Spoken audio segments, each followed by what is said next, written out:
ஏழை பாப்பேன் மாமரத்தடிக்கு வந்ததுலேருந்து தூங்குறது சாப்பிட்றது தூங்குறதுன்னு இருந்ததால் உறக்கத்திலிருந்து கொஞ்ச நேரத்திலேயே முழிப்பு வந்துடுச்சு. நேரமே போகாத மாதிரி இருந்துச்சு ஏழை பாப்பனுக்கு.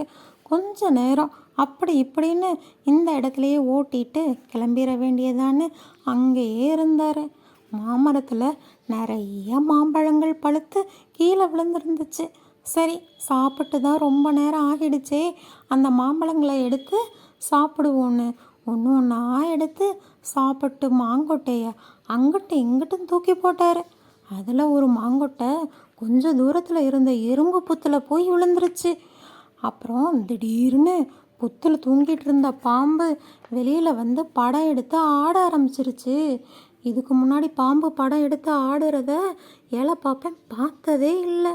அப்புறம் என்ன, ஏழை பாப்பனுக்கு கையும் ஓடலை காலும் ஓடலை.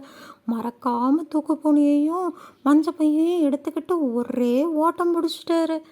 ஓடுனதுனால நல்லா இழப்பு வாங்கினாரு ஏழை பாப்பன். அப்புறம் ஒரு இடத்துல உட்காந்து தன்கிட்ட இருந்த மஞ்சப்பையிலிருந்து நோட்டை எடுத்து எழுத ஆரம்பிச்சிட்டாரு. புற்றில் பாம்பு படம் எடுக்க கண்டேன் அப்படின்னு 3வது குறிப்பை நோட்டில் எழுதினார். ஏற்கனவே நோட்டில் எழுதின குறிப்பை சொல்லி பார்த்தாரு ஏழை பாப்பன்.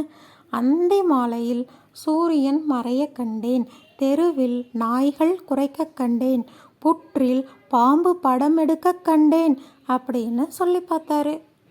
இதோட முழு கதையும் பார்க்க சேனலை சப்ஸ்கிரைப் பண்ணுங்கள். டிஸ்கிரிப்ஷனில் இருக்க லிங்கை கிளிக் செய்து பாருங்கள். தேங்க்யூ.